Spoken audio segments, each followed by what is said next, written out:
Hello दोस्तों, हम discuss करने जा रहे हैं आज टाइप ऑफ पार्टनरशिप। ठीक है। पार्टनरशिप्स के दो टाइप होते हैं।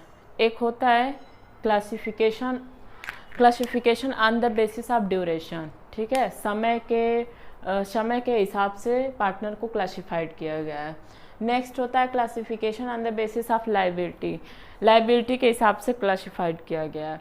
ड्यूरेशन में आपका दो होता है, partnership at will, particular partnership, और लाइबिलिटी में आपका होता है जनरल पार्टनरशिप और लिमिटेड लाइबिलिटी पार्टनरशिप। तो पहले हम देखते हैं पार्टनरशिप एट विल।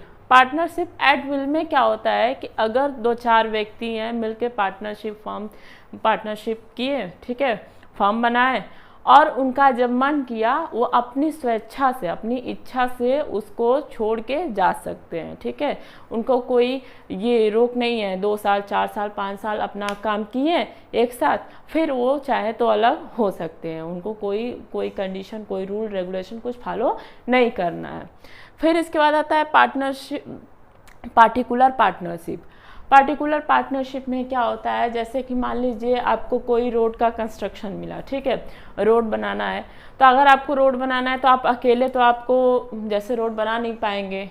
गवर्नमेंट के पास से आपको कॉन्ट्रैक्ट आया रोड बनाने का, तो अगर अकेले तो बना नहीं पाएंगे, तो आपको 2-4 व्यक्ति चाहिए। तो उस प्रोजेक्ट के लिए आपने 2-4 लोगों को पार्टनरशिप के लिए इकट्ठा किया। उन लोग से मिलके क्या किया, आपने उस रोड का कंस्ट्रक्शन किया।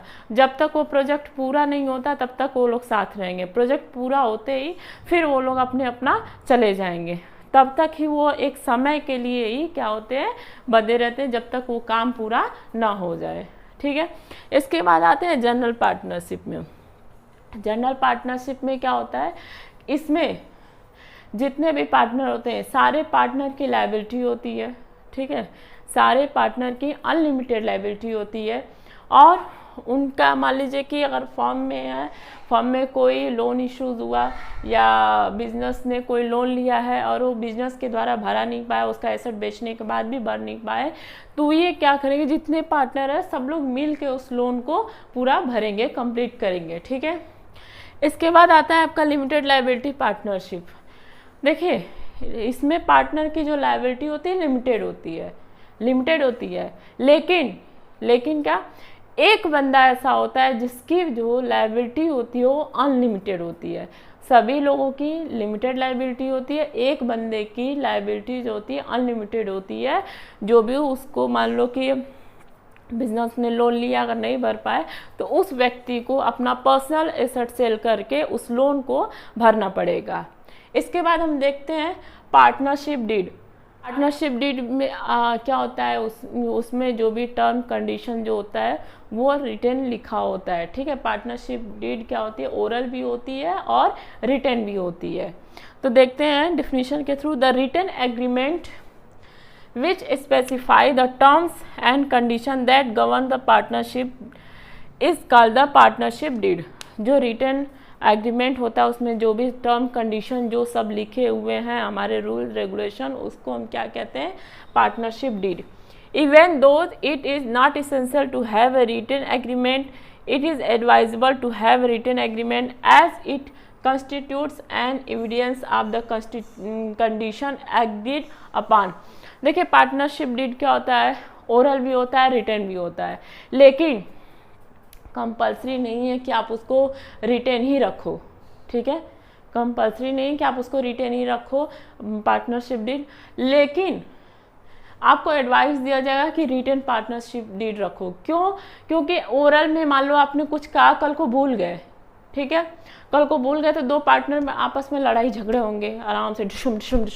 ठीक है, तो इससे बचने के लिए आप क्या करोगे कि डीड में रिटन रहेगा, तो आप उस प्रूफ के तौर पे आपके पास होगा कि नहीं, देखो ये चीज़ें हमारे पार्टनरशिप डीड में लिखे हुए हैं। ठीक, तो पार्टनरशिप डीड जनरली इंक्लूड, उसमें क्या क्या इंक्लूड होता है, फर्म का नाम होता है, name of the firm, nature and location of business कहाँ पे सेटल है, ड्यूरेशन ऑफ बिजनेस, समय, investment made by each partner, her partner के द्वारा कितना पैसा इन्वेस्ट किया गया है, distribution of profit and loss, partner के बीच में कितना हमें प्रॉफिट, कितना परसेंट लॉस शेयर करना है, मेथड ऑफ सॉल्विंग डिस्प्यूट, लड़ाई झगड़े हैं वो आसानी से सॉल्व हो जाएंगे। Procedure for dissolution of the firm, procedure होता है, प्रक्रिया होता है कि अगर फर्म बंद करना तो क्या प्रक्रिया है, सब है। Interest on capital and interest on drawing, अगर कोई मान लीजिए कोई पार्टनर एक्स्ट्रा फर्म में पैसा लगा है तो उसके कैपिटल पे उसको कितना परसेंट इंटरेस्ट देना है, या कोई पार्टनर क्या क्या बिजनेस से पैसा ले लिया तो उससे कितना परसेंट इंटरेस्ट चार्ज करना है, लेना है।